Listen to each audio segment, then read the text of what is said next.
이번 시간에는 극한의 엄밀한 연구에 대해 학습합니다. 오늘의 학습 목표를 확인해 보세요. 네, 여러분 반갑습니다. 이번 동영상에서는 극한의 엄밀한 수학적인 정의에 대해서 알아보도록 하겠습니다. 혹시 여러분이 들어보셨을지 모르겠지만 엡실론, 델타를 이용한 극한의 엄밀한 정의를 살펴보도록 할 건데요. 여러분이 여태까지 고등학교 때 배웠던 수학과는 조금 다를 거니까 제가 예전에도 말씀드렸던 것처럼 눈으로만 보지 마시고 꼭 노트를 꺼내서 필기를 해가면서 영상을 시청하시기 바랍니다. 자,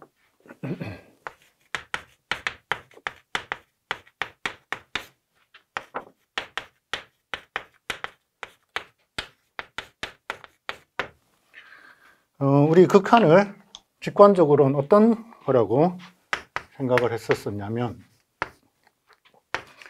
리밋 fx의 극한이 L이다. x가 c로 갈 때. 네, 이 상황을 우리가 어떻게 생각을 했었냐면 x가 c로 가까이 갈 때 대응되는 함수값 fx는 L로 점점 가까이 간다. 단, 이 극한을 계산할 때 정확히 C에서의 함수값은 중요하지 않았어요. 그래서 X가 C는 아니고 C에 점점 가까이 갈 때 대응되는 함수값이 L로 점점 가까이 가는 상황. 네, 이걸 극한이라고 우리가 직관적으로 이해했었습니다. 그런데 X가 C로 가까이 간다.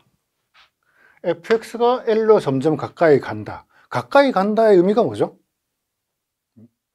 x가, 변수가 어떤 값으로 가까이 간다는 의미가 무엇일까요? 그걸 조금 수학적으로 엄밀하게 정의해 보자는 겁니다. 그래서 극한을 우리가 다시 정의해 볼 텐데요. fx에서 x가 c로 가까이 갈 때 그 극한값이 L이다 라는 걸 어떻게 정의할 거냐면 임의의 엡실론에 대해서 델타가 존재해서 such that x와 c의 차이가 델타보다는 작고 0보다는 크면 fx와 L의 차이가 L 엡실론보다 작다라는 게 이게 극한의 정의입니다. 자, 여러분 이거 암기할 수 있을까요?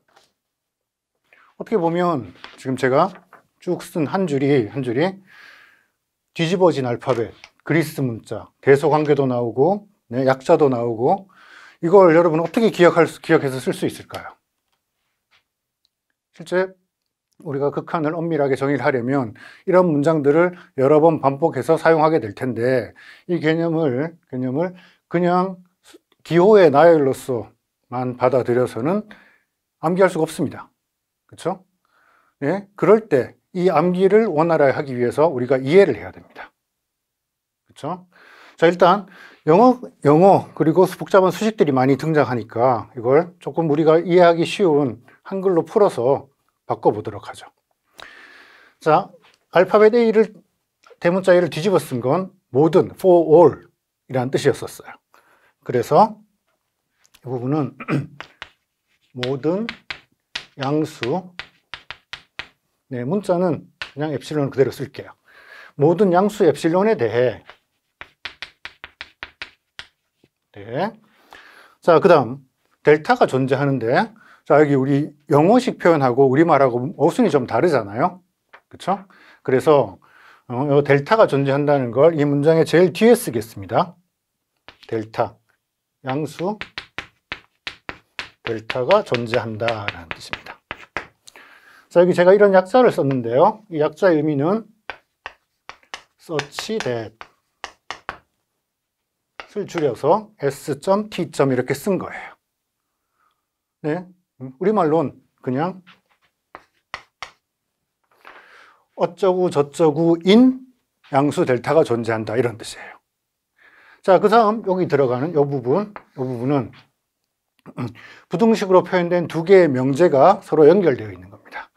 즉 x-c가 델타보다 작고 0보다 큰 이런 조건을 만족하면, 그래서 만약 이거 이면 요 화살표 의미가 이런 겁니다. 그죠? P, Q를 화살표로 연결하면, 두 명제를 화살표로 연결하면 P이면 Q이다 이런 뜻이죠. 그렇죠? 그래서 X가 이런 부등식을 만족하면 그럼 FX는 이제 L과의 차이가 엡실론보다 작다. 네, 이걸 줄여서 또는 우리가 기호로 위에 있는 줄처럼 이렇게 쓴 겁니다. 자, 그 중에 우리 요 두 개의 부등식의 의미를 조금 더 풀어보도록 해요. 자, x-c의 절대값이 델타보다 작다라는 건 x-c, 절대값이 델타보다 작으니까 얘는 마이너스 델타보다 크고 델타보다 작다는 뜻입니다. 그런데 0보다는 크다, 즉 절대값이 0은 아니어야 되니까 x가 c는 될 수가 없습니다. 또 x 마이너스, 이걸 x 기준으로 보면 x가 c를 기준으로 c 마이너스 델타, c 플러스 델타 사이에 들어있다는 뜻입니다. 그렇죠? 두 번째로 이 부등식을 풀어보면 fx 마이너스 l이 절대값을 씌운 게 엡실론보다 작다 그랬으니까 얘가 마이너스 엡실론보다 크고 엡실론보다 작다는 뜻이죠. 또는 fx 기준으로 보면 얘가 l을 기준으로 마이너스 엡실론보다는 크고 l 플러스 엡실론보다는 작다는 뜻입니다. 네, 그래서 지금 요 쓰여진 문장을 일단 우리가 한글로 바꿔서 또는 좀 더 쉽게 이해할 수 있는 식으로 한번 풀어봤어요. 이거의 의미가 무엇인지 우리가 그래프를 가지고 한번 살펴보도록 할게요. 자, 여기 함수의 그래프가 이렇게 지나가고 있습니다. 여기에 C라는 점이 있어요. 실제 C에서 함수 값이 무엇인지 중요하지 않지만 우리가 이 극한이 어디로 갈 건지는 알 수 있어요. 이 극한이 L이라는 겁니다. 그래서 X가 C에 점점 가까이 갈 때 함수 값이 L에 점점 가까이 간다라는 걸 우리는 어떻게 표현할 거냐면 임의의 엡실론에 대해서, 0보다 큰 임의의 엡실론에 대해서. 자, 여기서 사용한 우리 두 개의 문자, 엡실론과 델타라는 문자는 보통, 항상은 아니지만 보통은 0에 굉장히 가까운, 굉장히 작은 수들을 나타내는 문자로 사용하고 있습니다.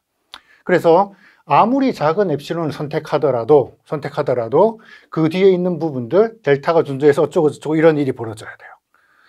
모든 양수 엡실론에 대해서 우리가 결론만 보죠. 결론만 보면 네, 이 부등식은 이렇게 변형할 수 있다고 그랬습니다. fx 함수 값이 l을 기준으로 플러스 마이너스 엡실론 사이 안에 들어있다는 뜻이에요. 그렇죠?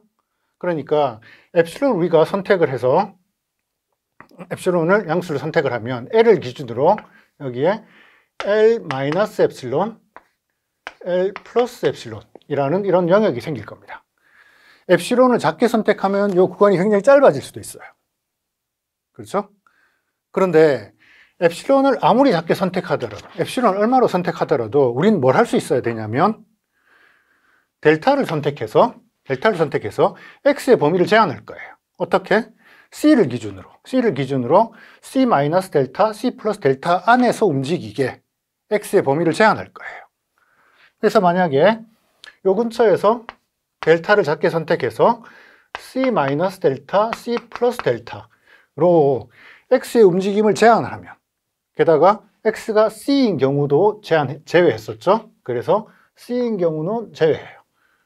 그러면 이 부분 C 마이너스 델타에서부터 시작해서 C를 제외하고 C 플러스 델타까지 가는 이런 범위에 대응되는 X만 생각하면, 그럼 그래프에서는 이 점은 제외하고 C 마이너스 델타에 해당되는 부분, 이 부분이 나올 거고 C 플러스 델타까지 가는 부분, 이 부분이 나올 거예요.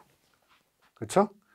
그때 움직일 수 있는 함수값의 범위가 처음 우리가 선택했었던 L을 기준으로 플러스 마이너스 엡실론 범위, 요 범위 안에서 움직인다는 뜻이에요.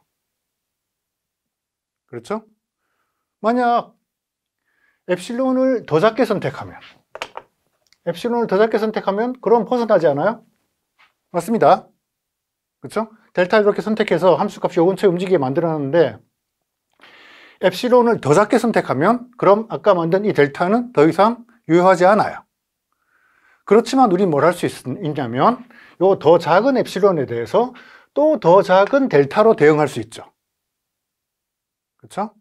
델타를 더 작게 선택하면 이 부분은 여전히 L을 기준으로 플러스 마이너스 엡실론 범위 안에서 움직일 수 있습니다.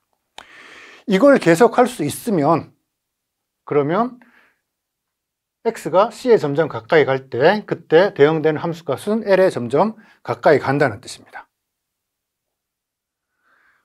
그렇지 않은 경우랑 비교해서 생각을 해보도록 할게요. 가령 함수의 그래프가 C점에서 이런 불연속점을 가지고 있습니다. 네, C점에서 함수값은 L이에요. 자, 이런 경우는 극한이 존재하지 않죠. 그렇죠? 근데 만약 우리가 엡실론을 선택해서 L을 기준으로 L-엡실론, L 플러스 엡실론 이라는 타겟을 설정을 했어요.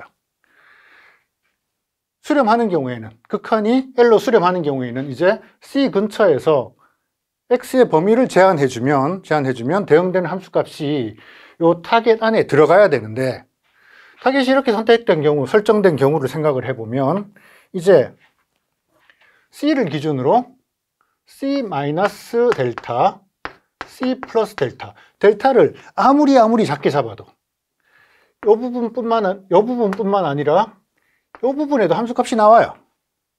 그렇죠? 이 값은 우리가 처음 설정해 놓은 타겟 L 플러스 마이너스 엡실론을 벗어난 다른 영역에 함수값들이 등장하게 된다는 겁니다. 그렇죠? 그러면 이때는 X를 C에 아무리 가깝게 하더라도 L에 가까워지지 않는 그런 점들이 있다는 뜻입니다.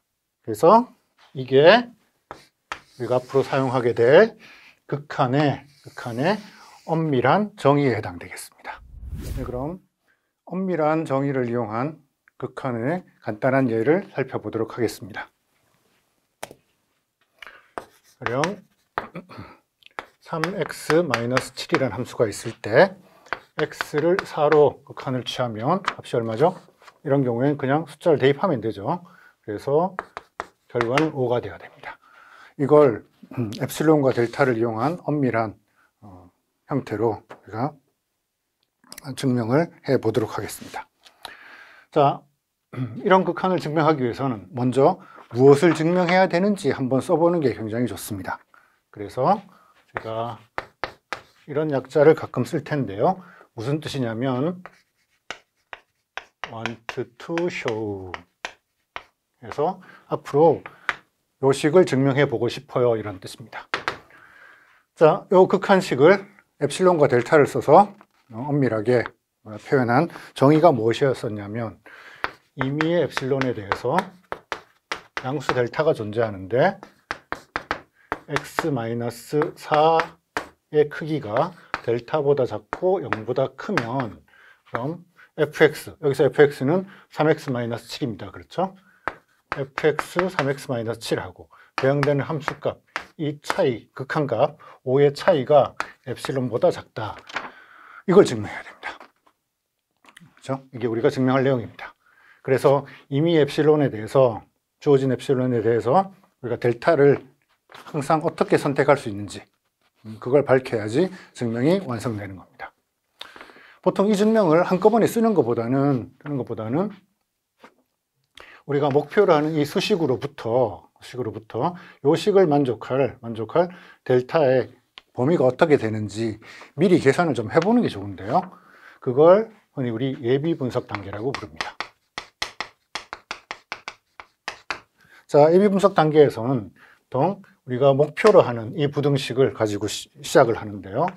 3x-7-5 이게 엡실론보다 작아지길 원해요.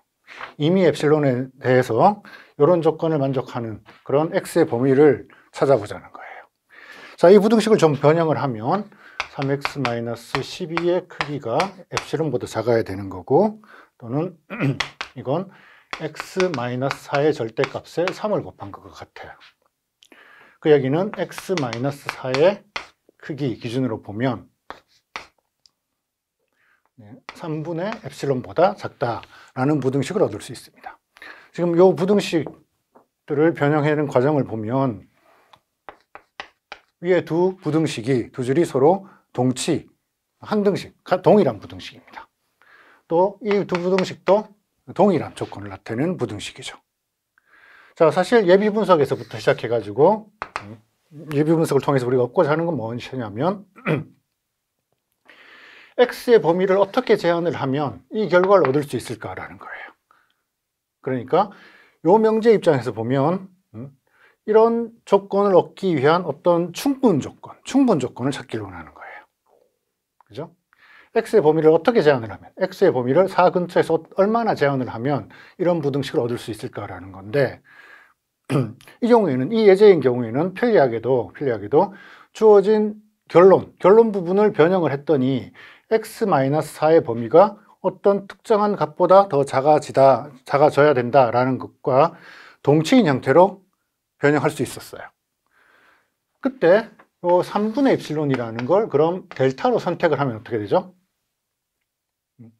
그러면 x-4의 절대값이 델타보다, 즉 3분의 엡실론보다 작으면 요 계산 과정을 되짚어 올라가면 3x-7 빼기 5가 엡실론보다 더 작다라는 결론에 도달할 수 있게 되겠죠. 그렇죠? 여기 0보다 크다 또는 x가 4가 아니다라는 조건은 어떻게 되나요? 네, 그 조건은 없어도, 지금 여기 우리 예비 분석을 통해서 얻어진 게 x가 4가 되건 안 되건 상관없이 x-4의 절대값이 델타보다만 작으면 결론을 얻을 수 있는 거예요. 그렇죠? 그러니까 이 경우에는 x가 4인 경우는 굳이 생각할 필요 없이 델타를 이렇게 선택할 수 있습니다. 자, 여기까지 써보고 실제 증명을 기술을 해보면 임의의 엡실론에 대해서 우리 증명해야 되는 게 뭐였다고요? 임의의 엡실론에 대해서 이런 조건을 만족하는 그런 델타가 존재한다라고 해야 되죠. 그러니까 임의의 엡실론에 대해서 델타를 어떻게 선택할지를 제시를 해줘야 돼요. 델타를 이 문제의 경우에는 3분의 엡실론으로 선택하면 된다는 것입니다. 3분의 엡실론으로 선택을 하면 그러면 x-4의 크기가 델타, 즉 3분의 엡실론보다 작으면 그럼 위에 예비 분석을 통해서 우리가 이 부등식이 3x-7 빼기 5의 크기가 엡실론보다 작다라는 것과 동치라는 걸 알고 있어요. 그 중에 우리는 한쪽만 이용하면 되는 거죠. 이 부등식이 만족되면 그러면 결론 3x-7 빼기 5가 엡실론보다 작다라는 걸 얻을 수 있다는 거죠.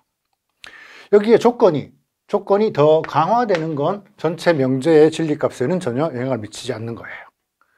네, 그래서 이미 엡실론에 대해서 어떤 델타를 선택하면 이런 조건을 만족하는지 알아봤어요. 이어서 유리식의 극한을 계산하는 과정을 살펴보도록 하죠. 네, 이번 예제에서 다룰 함수는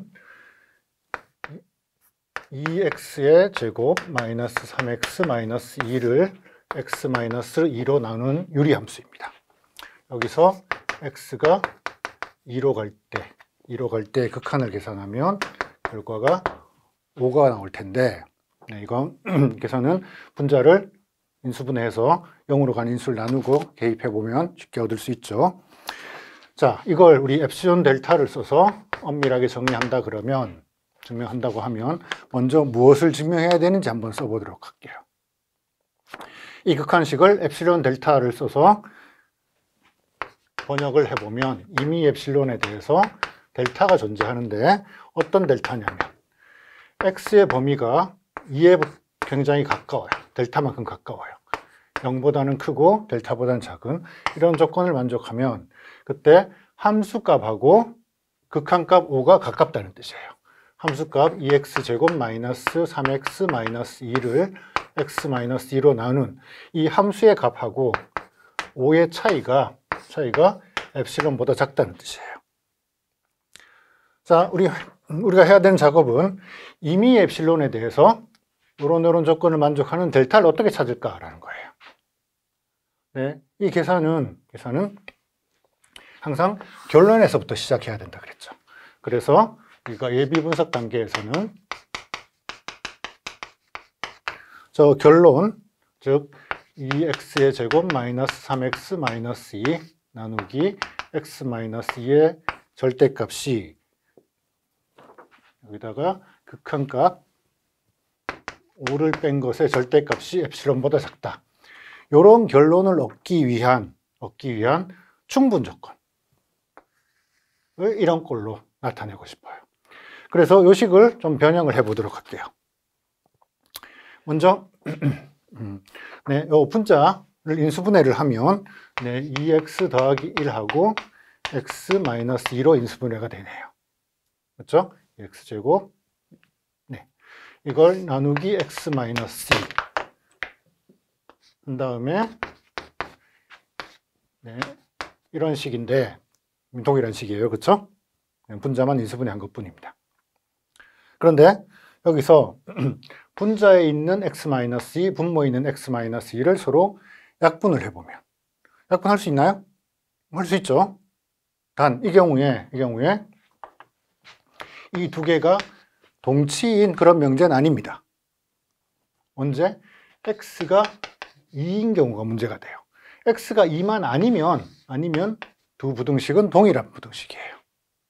그렇죠? x가 2가 아니면 분모 분자에 우리가 약분할 때 0이 아니니까 상관없이 그냥 나누면 돼요. 그럼 이 부등식은 네, 2x 플러스 1만 남았으니까 2x 플러스 1 마이너스 5의 크기가 엡실론보다 작거나 작다라는 거로 변형할 수 있을 거고 요건 조금 더 바꾸면 어떻게 되나요? 2x 마이너스 4니까 2배의 x 마이너스 2의 크기 이렇게 바꿀 수 있겠네요. 그래서 x-2의 크기는 2분의 엡실론보다 작다. 네, 이런 부등식으로 이게 동치인 부등식들로 우리가 변형을 해볼 수 있어요. 자, 우리가 찾고자 하는 건 뭐죠?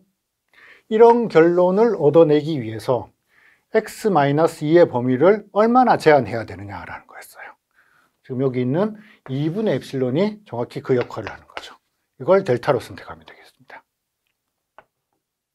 그래서 그 증명을 다시 써보면 이미 엡실론에 대해서 델타를 어떻게 선택하면 돼요?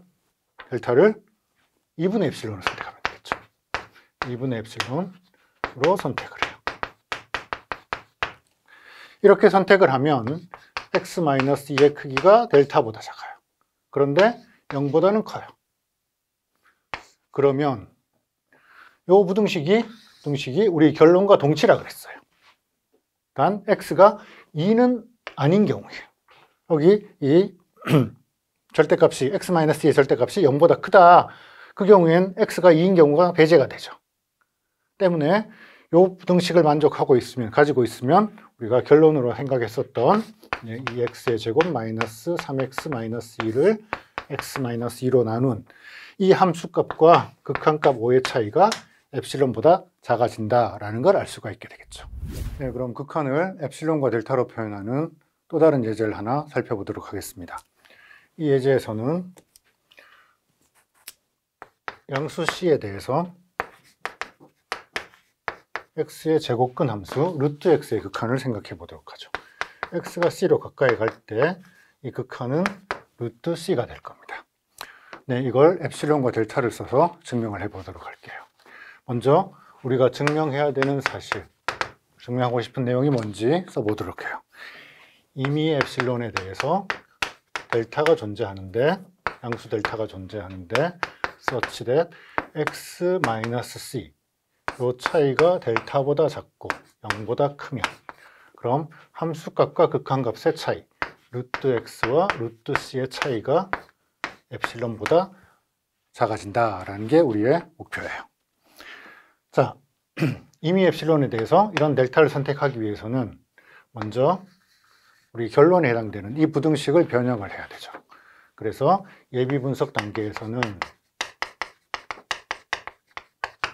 이 결론에 해당되는 루트 x 마이너스 루트 c, 네, 이 크기가 엡실론보다 작다라는 결론을 얻기 위한 사실은 충분 조건이죠. 그렇죠? x 마이너스 c의 크기를 얼마로 제한하면, 어떤 델타로 제한하면 이런 결론을 얻을 수 있는지라는 겁니다. 그래서 주어진 결론을 얻기 위한 충분 조건을 x와 c의 차이로 표현해야 돼요. 여기 지금 식에는, 주어진 식에는 루트 x와 루트 c가 들어가 있으니까 그걸 x와 c로 바꾸는 방법으로 우리 유리화라는 개념을 알고 있어요. 자, 루트 x 마이너스 루트 c의 절대값. 네, 이걸 유리화를 하면, 즉 루트 x 마이너스 루트 c에다가 루트 x 플러스 루트 c라는 걸 곱하면 이제 분자에는 루트가 없어지고 간단한 형태로 유리식으로 표현될 수 있습니다. 대신 분모에 루트 x 더하기 루트 c라는 값이 남아있게 되겠죠. 이거의 절대값을 계산해야 되는데 이제 분자는 x-c의 절대값으로 간단하게 바뀌었지만 분모에 루트 x 더하기 루트 c가 들어있습니다. 자, 양의 제곱근이기 때문에 분모는 양수인 거고 때문에 분모에 있는 절대값은 생략하도록 할게요. 우리 목표는 이 결과가 이게 엡실론보다 작아지길 원해요. 그렇죠? 자, 요 분자에 있는 x-c의 거리, 요 크기, 그걸 델타로 적당히 제한함으로써 이런 결론을 얻고 싶은데 문제는 분모에도 x가 들어있다는 거예요. 그래서 x가 c에 가까이 갈 때 요 분모에 있는 x의 움직임을 우리가 어떻게 제어할 수 있을까라는 겁니다. 요 식이 엡실론보다 작아지기 위해서는, 결론은 이게 엡실론보다 작기만 하면 돼요. 그렇죠? 이런 조건 얻기 위해서는 식이 복잡할 경우엔 흔히 쓰는 방법이 뭐냐면 이 식보다 좀 간단하면서 이 식보다는 더 큰 다른 식을 하나 생각하는 거예요. 그래서 모든 x에 대해서 이거보다 더 큰, 그러면서 계산하기 쉬운 다른 식을 찾아내서 그 식이 엡실론보다 작아지도록 하면 결국 우리가 원하는 부등식을 얻을 수 있다는 겁니다. 자, 지금 분모에 들어있는 x가 문제였었는데 만약 x가 없다고 치면 루트 x는 양수일 테니까 루트 x가 없다고 치면 그럼 분모가 더 작아진 거예요. 분모가 작아졌으면 전체 이 값은 더 커졌을 거 아니에요. 그러니까 그냥 분모 루트 x를 없애버리고 분모를 루트 c로만 적으면, 그리고 분자를 그대로 놔두면 이건 값이 더 커집니다. 만약 우리가 이 값의 범위를 c보다 작게 만들 수 있으면 그러면 원하는 목표 x와 루트 c의 거리는 엡실론보다 작아지게 되는 거예요. 그렇죠? 그때 이 부등식을 우리 어떻게 바꿀 수 있을까요? x-c의 크기가 루트 c를 넘겨주면 엡실론 루트 c라는 거로 바꿀 수 있습니다. 그렇죠? 자, 그런데 또 하나 이 델타를 선택할 때, 그래서 이 값을 델타로 선택하면 좋을 것 같은데 델타를 선택할 때 우리 한 가지 더 고민할 게 있어요. 뭐냐면 실제 우리가 찾고 있는 극한은 y 루트 x라는 함수의 극한이죠. 여기서 x가 c 근처에 있을 때 대응되는 극한값은 루트 c를 갖고 있다는 겁니다. 그렇죠? 루트 c 기준으로 마이너스 엡실론 플러스 엡실론으로 범위를 선택했어요. 이제 c 근처에서 델타를 잘 선택해서 c 마이너스 델타, c 플러스 델타 범위에 대응되는 함수 값들이 이 루트 c 마이너스 엡실론, 루트 c 플러스 엡실론 안에 들어가게 만들어야 됩니다. 그렇죠? 그때 한 가지 걱정이 뭐냐면 델타를 선택할 때 만약 c 마이너스 델타가 음수 범위까지 내려가 버리면 그러면 그 범위에서는 x의 양의 제곱근 루트 x를 계산할 수가 없습니다. 그렇죠? 그래서 이 부등식이 작동하기 위해서는 x가 양수 범위를 유지해야 되니까 c-델타가 0보다 커야 돼요. 즉 c-델타가 0보다 크다는 이걸 델타 입장에서 생각을 해보면 델타가 c보다는 작아야 된다는 겁니다. 그렇죠? 그럼 증명을 할 때는 델타가 엡실론 루트 c보다 루트 c가 되어야 되는지 아니면 델타가 c가 되어야 되는지 둘 중에 어떤 걸 선택해야 될까요? 우린 이 두 가지 조건이 전부 다 필요합니다. 그럴 때 델타를 선택하는 방법이 두 조건을 만족하는 두 조건을 동시에 사용하려면 그 두 가지 후보들 중에서 더 작은 값으로 델타를 선택하면 된다는 거예요. 만약 델타가 c보다도 작고 이 엡실론 루트 c보다도 작으면 그러면 x와 c 사이의 거리가 델타보다 작을 때는 정의역도 양수니까 문제가 없고 그리고 우리가 원하는 부등식도 동시에 얻을 수 있다는 겁니다. 따라서 우리가 이런 경우 그 증명을 쓸 때는 이미 엡실론에 대해서 델타를 어떻게 선택하면 될까요? 델타를 c 아니면 엡실론 루트 c 둘 중에서 더 작은 것으로 미니멈으로 선택하면 된다는 뜻입니다. 이렇게 선택을 하면 x와 c 사이의 거리가 델타보다 작을 때 그리고 0보다 클 때 우리가 루트 x 마이너스 루트 c 이 차이를 계산할 수가 있죠. 그건 앞서 우리 계산했던 관계식을 그대로 반복을 하면 x 마이너스 c의 크기를 나누기 루트 c로 나눈 것보다 작다는 걸 알 수 있고 이건 델타분의 델타를 루트 c로 나눈 것보다 더 작습니다. 그래서 이 값이 엡실론보다 작아져서 우리가 원하는 극한을 증명할 수 있게 됐습니다. 다음 예제에서는 이차함수의 극한을 엡실론 델타로 증명해 보도록 하겠습니다. 이차함수 x제곱 마이너스 더하기 x 마이너스 5라는 이차함수의 극한을 계산해 보도록 하죠. x가 3으로 갈 때 이 함수 값은 9, 3에서 5를 빼면은 결과는 7이 되죠. 그러면 우리가 증명해야 될 내용은 무엇이냐? 이미 엡실론에 대해서 양수 델타가 존재하는데 어떤 델타냐면 x-3, x가 3에 가까워요. 그 거리가 델타보다 작아요. 근데 x가 3은 아니에요. 이런 조건을 만족하면 함수값, 주어진 함수 x제곱 더하기 x-5하고 우리가 찾고 싶은 극한값, 이거의 차이가 주어진 엡실론보다 더 작다라는 걸 보이고 싶어요. 그래서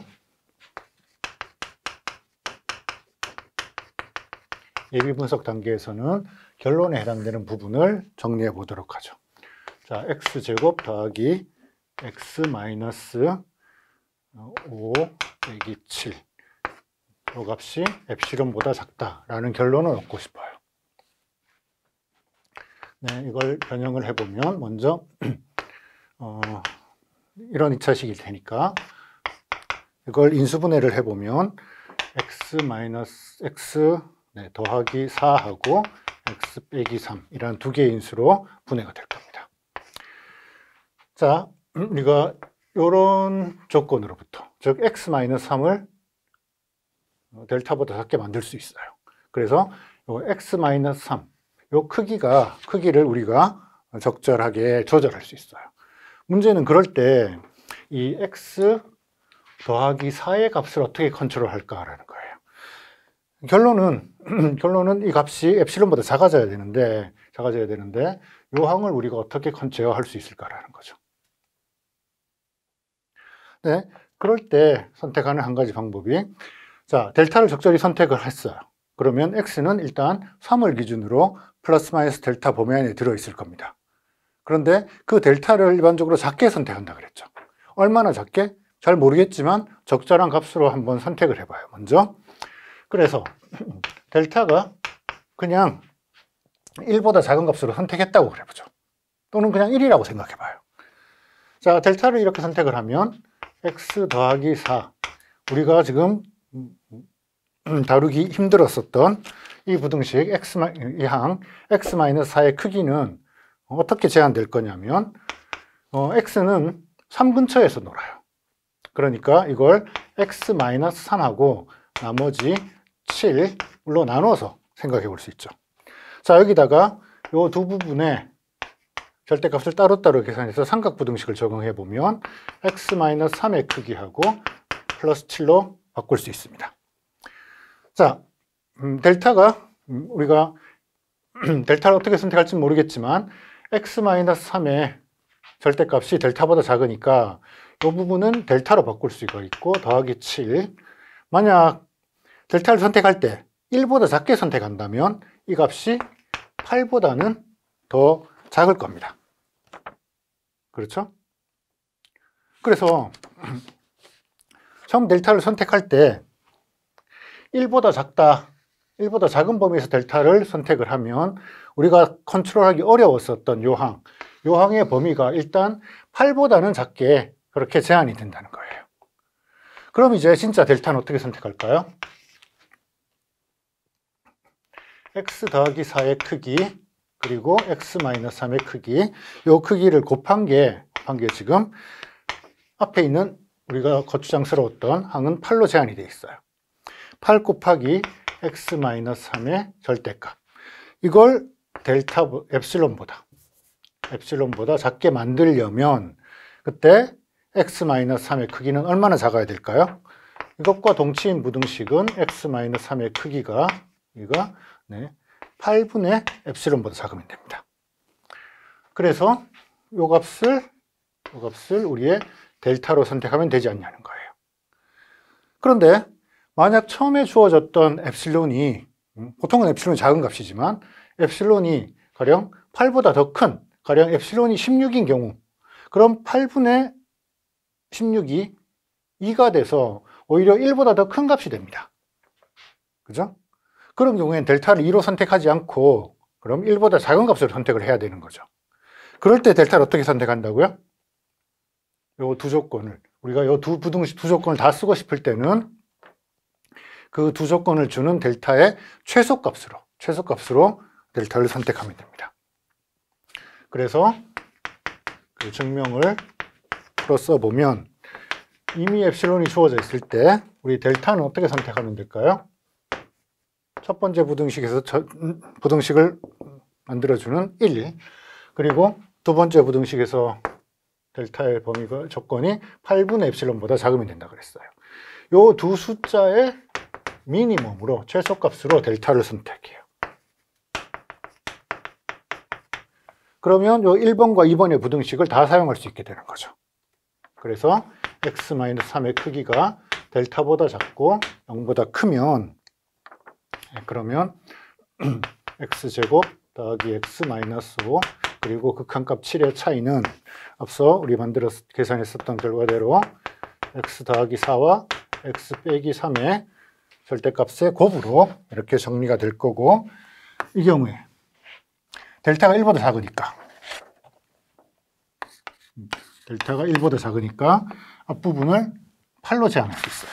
그래서 8x-3, 그리고 이 크기는 이제 x와 3의 거리가 델타, 즉 8분의 엡실론보다 더 작게 선택을 했었던 거죠. 그래서 8 곱하기 8분의 엡실론보다 더 작아져서 엡실론보다 작은 결과를 얻을 수 있습니다. 자, 우리가 여기서 왜 델타를 1보다 작게 선택했죠? 사실 아무 이유 없었습니다. 만약 1이 아니라 델타를 2보다 작은 값으로 시작을 했었다면 어떻게 될까요? 델타가 2보다 작은 경우에는 그러면 여기까지 계산은 똑같을 거고, 델타 플러스 7에서 이 델타가 2보다 작으니까 이 값이 8이 아니라 이제 9가 되었을 겁니다. 그럼 이 자리도 8이 아니라 9가 되었을 거고, 이 자리도 8이 아니라 9가 되었을 거고, 결국 증명해서 델타는 미니멈 이제 2하고 9분의 엡실론의 최소값으로 선택을 하게 되는 거죠. 그래서 실제 엡실론 델타 증명 과정에서 주어진 엡실론에 대해서 델타를 선택하는 방법은 한 가지로만 고정되어 있는 건 아니에요. 우리가 부등식을 어떻게 조작하느냐에 따라서 델타의 선택은 굉장히 다양하게 선택될 수 있습니다. 네, 다음 예제에서는 x분의 1 함수의 극한을 살펴보도록 하겠습니다. c는 0이 아닌 숫자이고요. x분의 1이라는 함수에서 x를 c로 극한을 계산을 하면 극한값은 c분의 1이 될 겁니다. 네, 이 상황을 엡실론과 델타를 써서 증명을 해보도록 하죠. 먼저 우리가 증명해야 되는 사실이 뭔지 써보면 임의의 엡실론에 대해서 델타가 존재하는데 어떤 델타냐면 x와 c의 거리가 델타보다 작고 거리가 0보다 큰 경우 결론으로서 함수 x분의 1하고 극한값 c분의 1의 차이가 엡실론보다 작아지게 할 수 있어야 합니다. 그래서 예비 분석 단계에서는 결론에 해당되는 x분의 1과 c분의 1의 차이가 엡실론보다 작아지도록 하려면 어떻게 해야 될까 계산을 해보도록 하죠. 자, 먼저 얘를 통분을 해보면 c 곱하기 x분의 c 빼기 x로 바꿀 수 있겠어요. 자, 우리가 델타를 작게 선택해서 이 분자에 해당되는 x-c의 크기 또는 c-x의 절대값 수분은 우리가 크기를 제한할 수 있습니다. 문제는 분모에 등장하는 항들인데요. 분모에 등장하는 항이 하나하나 분리를 해서 써보면 c 절대값 분의 1, c가 0은 아니라 했어요. 또 x 절대값 분의 1이라는 함수 텀이 있고 그 다음에 x-c의 절대값이란 이 세 부분으로 나눠서 볼 수 있겠습니다. 거기서 우리가 델타를 작게 해서 요 항을 작게 만들 수가 있어요.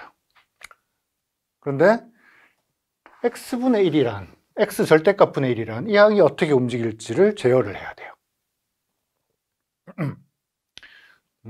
x가 0에 가까워 있다면 그러면 분모가 0에 가까운 경우에 이 함수는 굉장히 커질 수가 있으니까 결과적으로 전체 이 항이 엡실론보다 작아지는데 지장이 있겠죠.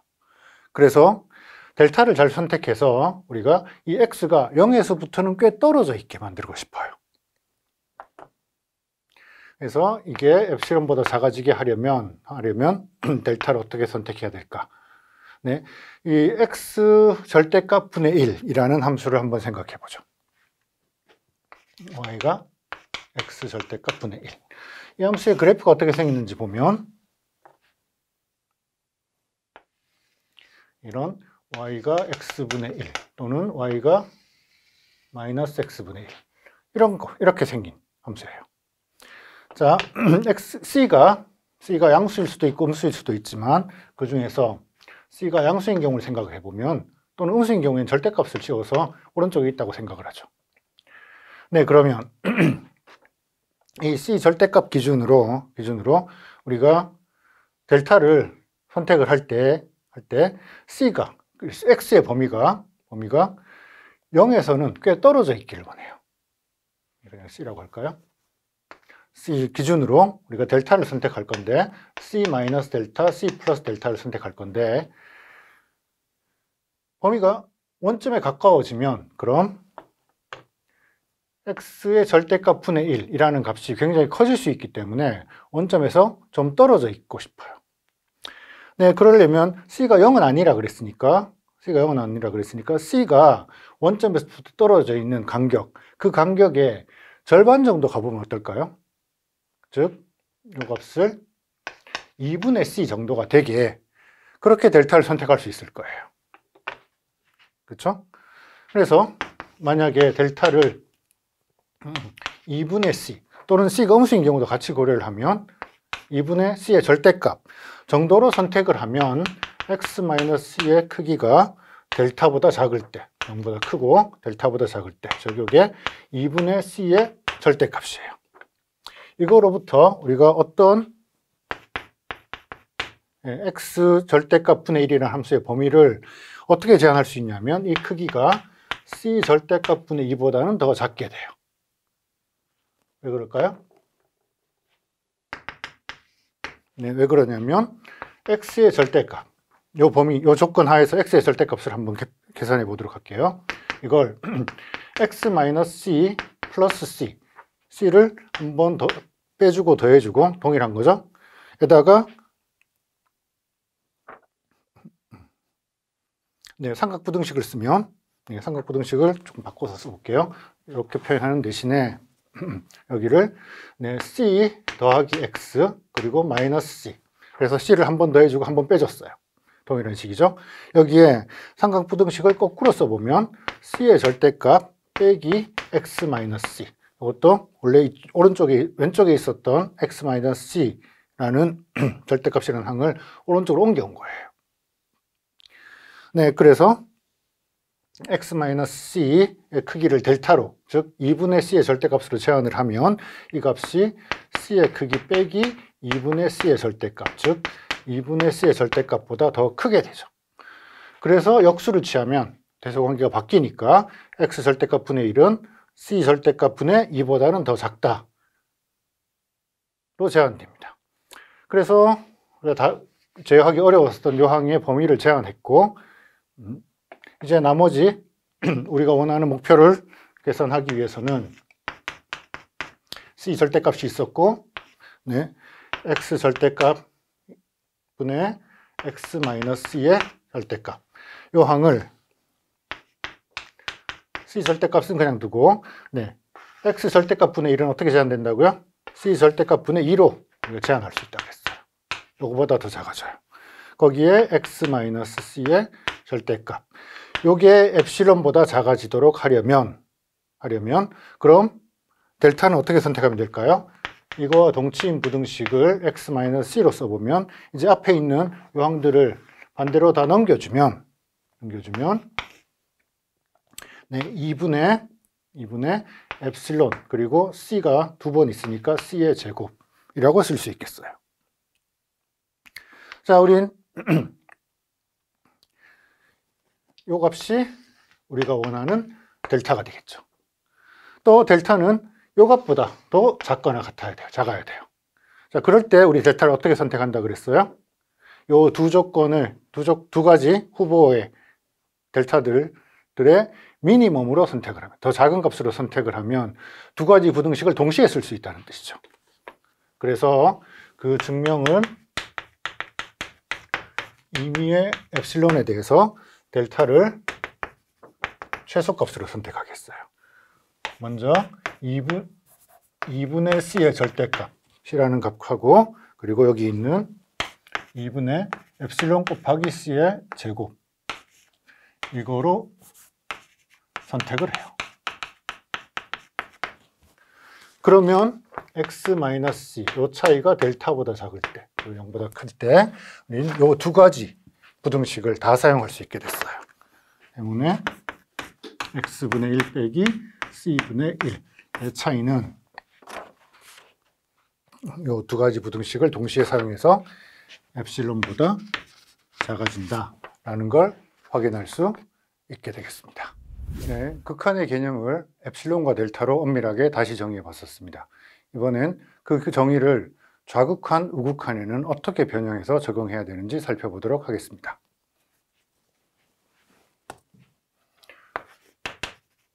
fx란 함수에서 x가 c로 갈 때 극한이 L, 그런데 여기에 c 플러스라고 쓰면 c 오른쪽에서 가는 우극한을 뜻하는 거였죠. 우극한을 엡실론 델타로 풀어서 보면 어떻게 쓸 수 있을까요? 임의의 엡실론에 대해서 양수 델타가 존재해서 어떤 델타냐면, 자, 극한을 취하는 방법, x가 c로 가까이 가는 방법이 좀 달라졌습니다. 그래서 이 부분이 뭐가 될지는 일단 좀 비워두고 결론만 생각해 보면, 결론적으로 fx는 L로 가까이 가야 돼요. 그러니까 fx하고 L하고의 차이는 엡실론보다 작아져야 됩니다. 그렇죠? 자, 이걸 우리 그래프에서 생각을 해보면 함수가 이렇게 가다가 여기서 이렇게 점프가 생겼어요. 그래서 C점 기준으로 우리는 우극한을 계산해 보고 싶은 거예요. 비록 함수값이 여기 있더라도 오른쪽에서 계산한 극한값은 이게 그 극한값 L이 되어야 될 겁니다. 그렇죠? 그래서 L 기준으로 플러스 마이너스 엡실론, L 마이너스 엡실론, L 플러스 엡실론 이라는 범위가 주어져 있을 때 우리는 C보다 약간 큰 범위에서, C보다 큰 범위에서 델타를 제한해서 요 범위가 요 타겟, 관역 안에 들어가도록 하고 싶어요. 자, 그러니까 그때 X의 범위는 어떻게 되나요? 이제 C보다 커야 되고 C 플러스 델타보다 작기만 하면 됩니다. 이걸 X와 C 사이의 관계로 풀어 써보면 X 마이너스 C가 델타보다 작으면 돼요. 그런데 이 값이 0보다 크기만 하면 X는 이제 C보다 큰 값이 되겠죠. 그래서 일반적인 극한과 우극한의 차이는 여기 절대값이 없어졌다는 겁니다. 좌극한이 되면 상황이 약간 다를 텐데요. fx에서 x가 c로 갈 때 왼쪽에서 극한을 보내볼게요. 이게 L이라는 좌극한은 그럼 어떻게 정의할 수 있을까요? 임의의 엡실론에 대해서 델타 양수가 존재하는데 어떤 양수냐면, 자, 결론은 똑같아요. fx-l 함수값과 극한값의 차이는 엡실론보다 더 작게 가까워져야 돼요. 그럴 때 이 그림을 그냥 볼까요? C보다 약간 작은 쪽, 그래서 C-엡실론에서부터 C-델타에서부터 C까지 범위, X가 그 범위에 있을 때 극한을 생각해야 되는 거니까 X의 범위가 C-델타보다는 크고 C보다는 작게 되겠죠. 또는 이걸 X와 C 사이의 거리, X 빼기 C로 써보면 얘가 0보다는 작아야 되고 왼쪽은 뭔가요? 마이너스 델타보다는 커야 돼요. 그렇죠?